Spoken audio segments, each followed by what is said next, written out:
Yo, what's going on, y'all? It's Cone back here again today with another video, and today I'm going to be talking about 3 things trending up in the NBA and 3 things trending down in the NBA right now. This is an idea that I had for a series about a year ago. I made one episode, but I just didn't have time at that point being in school to make these videos on a regular basis. However, now I feel like it would be a great time to bring it back as potentially a weekly series where I give you each Saturday the things that are trending up, the things that are trending down to kind of keep you in the loop with what's going on. If you want to see this become a series, please let me know in the comment section below and leave a like and subscribe on the video. That's the best way to show that you support these ideas. And of course, if you have any ideas of what to call this series, please comment that too, because I'm kind of stumped, and if I use your idea, I'll make sure to give you credit. But let's not waste any more time. Let's go ahead and get right into it. Starting off with the first thing trending down in the NBA, we have the Chicago Bulls, who have right now lost 4 straight games, the second worst losing streak in the NBA at the moment, only behind the Detroit Pistons, who have lost 6 in a row. And these losses have been pretty bad. They had one that was close, a 4-point loss to the Pelicans, but then 2 straight blowouts with a 23-point loss to the Nuggets and a 14-point loss again to the New Orleans Pelicans. All of that culminating in last night them blowing a game to the Orlando Magic in absolutely ridiculous fashion. After 2 straight Javonte Green buckets in the clutch, the Bulls were up by 4 points with less than 30 seconds to go, and against a team in the Magic who have been one of the worst squads so far, you would imagine that this one is basically over. However, they fouled Jalen Suggs on the other end and he hit 2 free throws to make it a 2-point game, but Vucevic went to the stripe. All he had to do was hit both, and this one was out of reach, and if he just hit one, then even a 3 would just send it to overtime. However, he bricks both of them. Jalen Suggs comes back down the other end, hits a step-back 3 to give the Magic a 1-point win, almost at the buzzer. It was insane. It was one of the worst collapses I've seen this year, and the Bulls now fall to 6-10 on the season. They've been one of the worst teams in the Eastern Conference as of late, and things don't seem to be getting better. Also in this one, Zach LaVine, who has struggled this season, shot just 1 of 14 from the field and got benched down the stretch by Billy Donovan, and he was visibly frustrated post-game, saying that a player like me has to be out there. I know I was struggling, but it's a decision that Billy Donovan made and he's gonna have to live with it. That's not what you want to hear from a team that's reeling at the moment. Nikola Vucevic can't seem to play defense and can't hit clutch free throws apparently. Lonzo Ball is still dealing with injury issues. Zach LaVine, like I said, has been inconsistent. It just feels like the Bulls are slowly falling apart, and to make things even worse, Cole Anthony put a picture on Instagram of Franz Wagner and Wendell Carter Jr. thanking Chicago for giving both of them in the Vucevic trade. The Chicago Bulls can't win in any way right now, and they are trending very quickly downwards. Sticking in the Eastern Conference, the Boston Celtics are trending way up as they've won 9 straight games now after a win over the Pelicans last night, and this is despite Jason Tatum kind of struggling a bit as of recently. Over the last 3 games, he's really struggled to score, but even in those outings, he's playmaking very well, he's rebounding, and he's still hitting shots when they matter the most. Jaylen Brown is probably having the best season of his career so far. His 3-point percentage is a bit down, but every other number seems to be up. He's playing great defense. He just seems to continue to get better alongside his co-star Jason Tatum, who, even though he's been struggling, looks like one of the early favorites for MVP. They've been getting great play out of their guard rotation. Malcolm Brogdon, Derek White, and of course Marcus Smart are one of the best 3-man tandems at that guard position in the league. They can all defend, they can all score. Marcus Smart, I can firsthand account, against the Thunder went absolutely ballistic and basically won them the game down the closing minutes. He's been great for them so far this year, and they're doing all of this without Robert Williams. They've got the best record in the NBA without a guy who's so critical to their offense and defense, one of the leaders for defensive player of the year last year, a lob threat, a solid playmaker at the big man position, a play finisher. He can grab offensive rebounds. He's going to bring so much to this team when he comes back, and that makes Boston even scarier. Joe Mazzulla has done a great job of keeping this team ready to play, despite the Ime Udoka situation that started their season off pretty rough.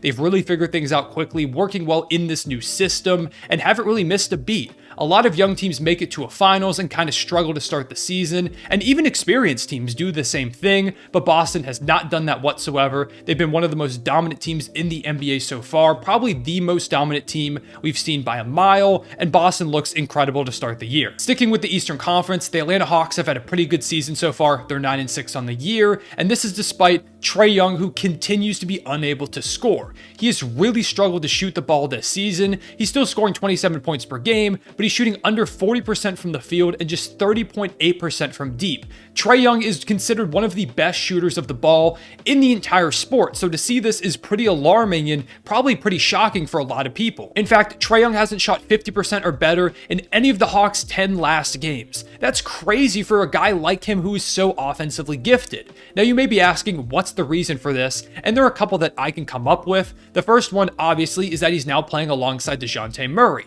He has the ball in his hands a lot more, so it's a bit of an adjustment for Trae Young to learn to play off ball and develop his skills. Maybe he's not as much in rhythm, not getting as many off the dribble shots. That is a possibility. I think there is going to be a bit of a growing period between those two.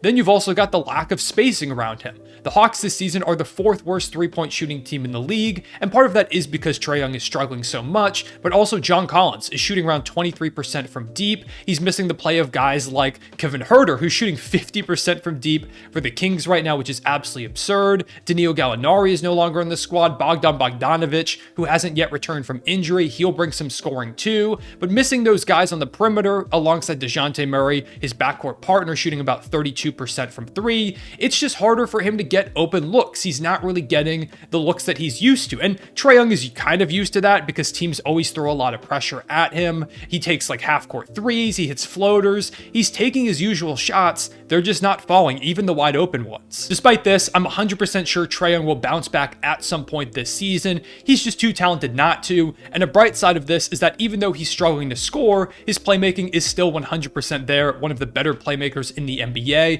because regardless of if he's shooting 12% from three or something, defenses know who Trae Young is. They know the second he crosses half court, you have to guard him or he can drill a logo three against you. And because of all that pressure that he demands, he's able to make easy reads, get guys open, and just continues to make his teammates better. Over in the West, for the first time in this video, we've got Anthony Davis trending up. I made a video about 10 days ago talking about how the Lakers had kind of an Anthony Davis problem because they gave up a ton of assets for him with the hope that he would become one of the top 5 players in the NBA and eventually take the reins of the franchise from LeBron James. But we haven't seen that so far in his career. He's been kind of like top 10 conversations for a lot of it, but dealing with injuries and inconsistency issues, the inability to hit a jumper, he's kind of fallen out of that top 10. However, over these last 2 games, AD has probably had his best 2 performances since perhaps the 2020 finals. Against Brooklyn, AD dropped 37 points, 18 rebounds, 2 assists on 60% shooting, a complete monster effort in a win. And then against Detroit, he dropped 38 points, 16 rebounds, 2 assists, and 4 blocks on 62.5% shooting. Again, a win, giving the Lakers their first win streak of the season. And I know a lot of you are going to say, oh, neither of these teams have like bigs protecting the rim. They're not great defensively.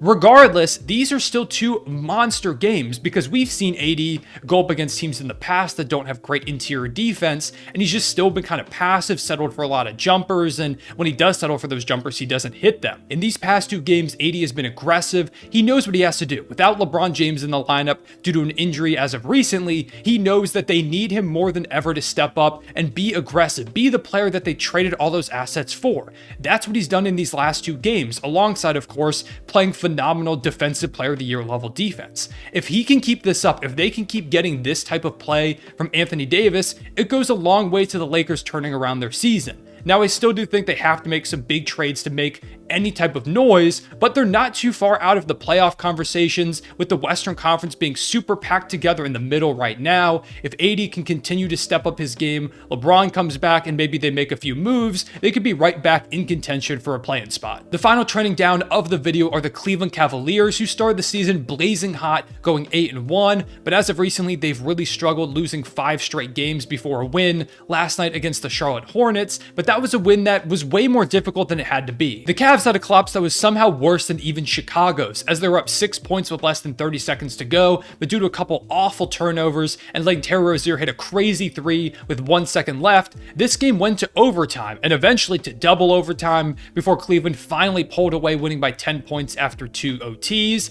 It shouldn't have been that hard for Cleveland, and that's kind of the way it's been for them as of recently. They've been getting great play still from Darius Garland and Donovan Mitchell, but they're just not finding ways to win games. And even in this one where they won, it should have been a cakewalk against the Charlotte Hornets team that's 4-13 on the season and has struggled to find any type of sustained success. If this came during, like, say, the middle of a win streak, I would be a little less concerned because, you know, there's always trap games. But the fact that they had lost 5 straight before this makes me feel like they should have been ready for this one. They should have been hungry for a win and came in playing their best basketball, and they just really didn't perform. I'm not surprised they fell off a little bit after beginning 8-1 because that's just kind of unsustainable, especially for a young team that's making such a big acquisition in Donovan Mitchell. There's still going to be some gelling time, and we are seeing that a little bit between him and Darius Garland, but overall, it should be better than this right now.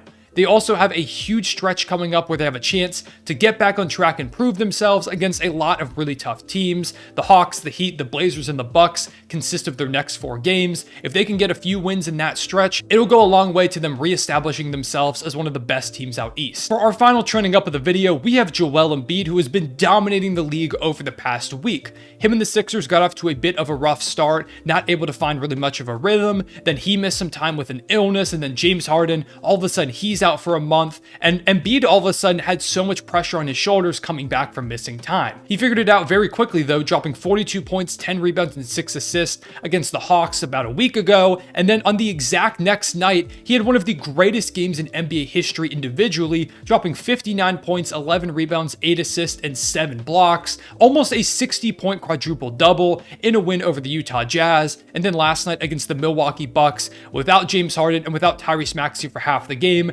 Embiid took over down the stretch, dropping 32 points, 11 rebounds, and 8 assists to give them a win against one of the best teams in the league. It's been a huge stretch for him and the Sixers, and they're going to need even more out of him. Even though he's already established himself once again as an MVP candidate, Tyrese Maxey was just announced as I'm recording this video that he's going to be missing around 2 to 4 weeks, probably around a month, with a small fracture in his foot. They're going to desperately need Embiid to step up even more somehow, and I wouldn't be surprised if he does, and by the time Harden and or Maxey come back, there's a real chance that Embiid is leading the league in scoring and top 3 in that MVP race if he can just keep the Sixers afloat, like I think he will. And those were the NBA trends of the week. Make sure to leave a like and subscribe if you enjoy, and hit that notification bell as always so you don't miss out on any of these uploads. And once again, please comment down below and let me know what you think of this idea for a series. And also let me know what other things are trending up or down in the NBA that I did not mention in this video. Appreciate y'all watching. I'll see y'all later. Real One Safe back.